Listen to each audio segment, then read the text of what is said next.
தமிழகத்தில் கோடை வெயில் உச்சத்தை எட்டியுள்ள நிலையில் பகல் வேளைகளில் வெளியில் செல்வதை தவிர்க்குமாறு சுகாதாரத்துறை தரப்பில் அறிவுறுத்தல்கள் விடுக்கப்பட்டுள்ளன. அரிசி மீதான 5% ஜிஎஸ்டி வரியிலிருந்து விலக்கு அளிக்க மத்திய மாநில அரசுகள் நடவடிக்கை எடுக்க வேண்டும் என்று தமிழ்நாடு அரிசி ஆலை உரிமையாளர்கள் சம்மேளன தலைவர் துளசிலிங்கம் தெரிவித்துள்ளார். வண்டலூர் உயிரியல் பூங்காவில் வெயிலின் தாக்கத்தில் இருந்து விலங்குகளை பாதுகாக்க ஷவர் குளியல், குளிரூட்டப்பட்ட உணவுகள் வழங்குதல் என்று பல்வேறு ஏற்பாடுகள் செய்யப்பட்டுள்ளன. அதன்படி மனித குரங்கு வசிக்கும் பகுதியில் திறந்தவெளி தண்ணீர் குளியல் தொட்டிகள், குடிநீர் குழாய்கள் அமைக்கப்பட்டுள்ளன.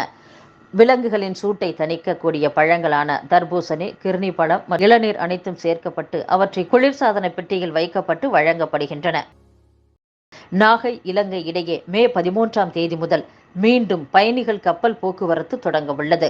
கடந்த ஆண்டு அக்டோபர் 14ஆம் தேதி இந்த கப்பல் போக்குவரத்து தொடங்கப்பட்டது. பிரதமர் மோடி டெல்லியிலிருந்து காணொலி காட்சி வாயிலாக கப்பல் போக்குவரத்தை தொடங்கி வைத்தார். கப்பல் போக்குவரத்து தொடங்கிய முதல் நாளில் எதிர்பார்த்த பயணிகள் வராததால் 75% கட்டண சலுகை அளிக்கப்பட்டது. 2ஆம் நாளில் 7 பேர் மட்டுமே பயணம் செய்ய முன்பதிவு செய்தனர். இதனால் கப்பல் போக்குவரத்து சேவை ரத்து செய்யப்பட்டிருந்தது. இதனைத் தொடர்ந்து கப்பல் சேவை வாரத்திற்கு 3 நாட்கள் என மாற்றப்பட்டது. திங்கள், புதன் மற்றும் வெள்ளி ஆகிய 3 நாட்கள் மட்டுமே பயணிகள் கப்பல் இயக்கப்பட்டது.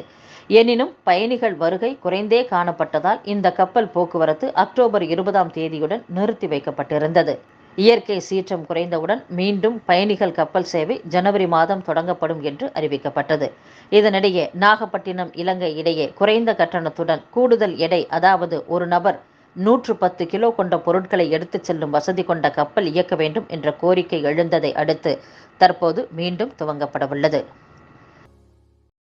தமிழகத்திற்கு நிதியும் இருக்கிறது, நீதியும் இருக்கிறது என்று தெலுங்கானா மாநில முன்னாள் ஆளுநரும் தென் சென்னை தொகுதி பாஜக வேட்பாளருமான டாக்டர் தமிழிசை சவுந்தரராஜன் கூறியுள்ளார். மத்திய அரசால் தமிழகத்திற்கு பேரிடர் நிவாரண நிதி குறைவாக ஒதுக்கப்பட்டதை சுட்டிக்காட்டி முதலமைச்சர் மு.க.ஸ்டாலின் தமிழகத்திற்கு நிதியும் இல்லை, நீதியும் இல்லை என்று விமர்சித்திருந்தார். அதற்கு பதிலளிக்கும் வகையில் டாக்டர் தமிழிசை சவுந்தரராஜன் இவ்வாறு கூறியுள்ளார். வெளிமாநிலங்கள் இருந்து கொண்டு வரப்படும் மளிகை பொருட்களின் வரத்து குறைவால் தமிழகத்தில் மஞ்சள், பருப்பு உள்ளிட்ட பொருட்களின் விலை கடுமையாக உயர்ந்துள்ளது. தமிழகத்தில் கடந்த சில மாதங்களாக மளிகை பொருட்களின் விலை தொடர்ந்து அதிகரித்து வருகிறது. குறிப்பாக சென்னையில் கடந்த பிப்ரவரியுடன் ஒப்பிடுகையில் பல மளிகை பொருட்கள் 10 ரூபாய் முதல் 20 ரூபாய் வரை விலை உயர்ந்துள்ளது. கனிமவள கொள்ளையை தமிழக அரசு தடுத்து நிறுத்த வேண்டும் என்று பாமக தலைவர் டாக்டர் அன்புமணி ராமதாஸ் வலியுறுத்தியுள்ளார். கோவை கூடலூர் நகராட்சிக்கு உட்பட்ட காட்டாஞ்சிமலை அடிவாரத்தில் உள்ள செல்வபுரம் பகுதியில் ஏப்ரல் 26ஆம் தேதி அதிகாலையில் 2 ஜேசிபி இயந்திரங்கள் மூலம் கனிம வளங்கள் தோண்டி எடுக்கப்பட்டு 7 லாரிகள் மூலம் கேரளத்திற்கு கொண்டு செல்லப்பட்டன. இதை அறிந்த அந்த பகுதி பொதுமக்களும் கட்டாஞ்சிமலை காணுயிர் பாதுகாப்பு சங்கத்தினரும் ஒன்று திரண்டு கனிம வளங்களை கொள்ளையடித்து சென்ற லாரிகளை சிறைப்பிடித்து காவல்துறை, வருவாய்த்துறை, வனத்துறை, கனிமவளத்துறை ஆகியவற்றின் அதிகாரிகளுக்கு தகவல் தெரிவித்தனர். அதன் அடிப்படையில் காவல்துறையினர் மட்டும் விரைந்து வந்து கடத்தல் லாரிகளை கைப்பற்றி சென்றனர். பிற துறைகளை சேர்ந்த அதிகாரிகள் சம்பந்தப்பட்ட இடத்தை இதுவரை திரும்பி கூட பார்க்கவில்லை. கூடலூர் பகுதி மணல் உள்ளிட்ட கனிமவள கொள்ளை நடப்பது இது முதல் முறையல்ல, பல முறை இதுபோல் நடந்துள்ளன. அதிகாரிகள் துணையுடன் தான் கனிமவள கொள்ளை தொடர்கிறது. தமிழகத்தின் அனைத்து மாவட்டங்களிலும் இதே நிலைதான் காணப்படுகிறது. திமுக ஆட்சி நடந்தாலும் அதிமுக ஆட்சி நடந்தாலும் கனிமவள கொள்ளை மட்டும் தடைபடுவதே இல்லை என்றும் டாக்டர் ராமதாஸ் கூறியுள்ளார். கோடை வெப்பத்தை சமாளிக்க மேற்கொள்ளப்பட்டு வரும் நடவடிக்கைகள் குறித்து ஆரம்ப சுகாதார நிலையங்களில் மாநகராட்சி ஆணையர் ராதாகிருஷ்ணன் ஆய்வு மேற்கொண்டார். முதலமைச்சரின் மாநில இளைஞர் விருதுக்கு விண்ணப்பிக்கலாம் என்று சென்னை மாவட்ட ஆட்சியர் ராஷ்மி சித்தார்த் ஜெகடே தெரிவித்துள்ளார்.